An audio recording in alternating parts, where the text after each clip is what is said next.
Explanation of the sliding filament theory, so how muscles contract. So first, there's the brain here, and it sends an action potential, like a message, through all of the neurons, through the nervous system, and then it travels all the way to whatever muscle you want to contract. So say it's your finger, so it's going to send a muscle to your finger, and then go into the main muscle belly, but then it's going to go into the muscle fiber, which is like this whole thing, and then inside muscle fibers there are myofibrils. If I turn it, you can see all of them there, and then so inside a myofibril there is what like sections called sarcomeres, and then that's where the actual contraction takes place. But before I get to that, I'll talk about this section here. So this is the neuromuscular junction right there. So if you look at it closely, the message is going to be sent through there, and this is like right where it meets is the neuromuscular junction, but so it travels into what's called the axon, which is this bulb, and then into the axon terminal, and then inside the axon terminal there are acetylcholine neurotransmitters that go into the sarcomeres and pretty much send off the message. So what happens is they travel through the sympathetic cleft, and then they get caught pretty much by receptors, they're called, and that's what triggers the action through the T-tubules, and then it goes into the sarcolemma and starts the reaction. So yeah, just quickly, this is like a big scale, pretending that's that. So this is the sarcolemma, the muscle membrane. There's glue.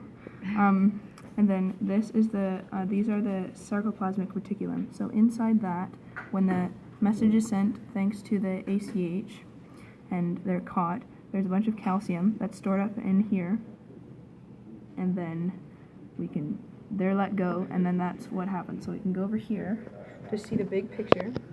So they're let in, but before I go into like all of the reactions and stuff, I'll just talk about the sarcomere in general first. So these are called the Z lines, which the actin are anchored to. The actin are called the thin filaments.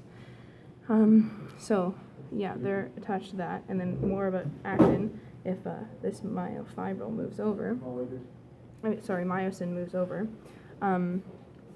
this like section, if a Z line was like that, say, and like there's two different sarcomeres here, this is called the I band. So when there's only like actin involved and no myosin. So we'll put that back.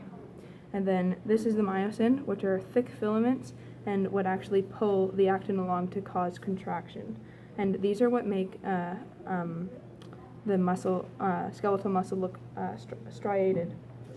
So when you go and do it, if I scooch it over here, if you only have like this region through the sarcomere is called the H zone. So that's only where myosin are. So there would be like one here, another here, and it's like flipped over. There's more over. There's a bunch of myosin heads.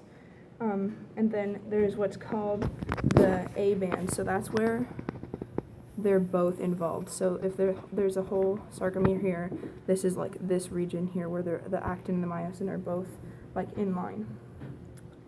Okay, so back to calcium coming in from the sarcoplasmic reticulum. So they come in on the actin. These are called troponin, these blue puffball things, and then this yellow swirly is called the tropomyosin. So what the tropomyosin does is it blocks the binding sites for the myosin heads here to grab onto, because if it didn't, then the muscles would pretty much stay contracted all the time and they would stay stuck, and that wouldn't be very helpful for us. So what the calcium does is they come over and bind to each troponin, and then the troponin, which are attached to the tropomyosin, they like pull the tropomyosin up and then pretty much swivel it, and then it exposes bonding sites on the actin, the green right there. So yeah, when that happens, it's beautiful. So, oh, actually we'll keep those there, I guess. So down to the myosin to explain how that happens.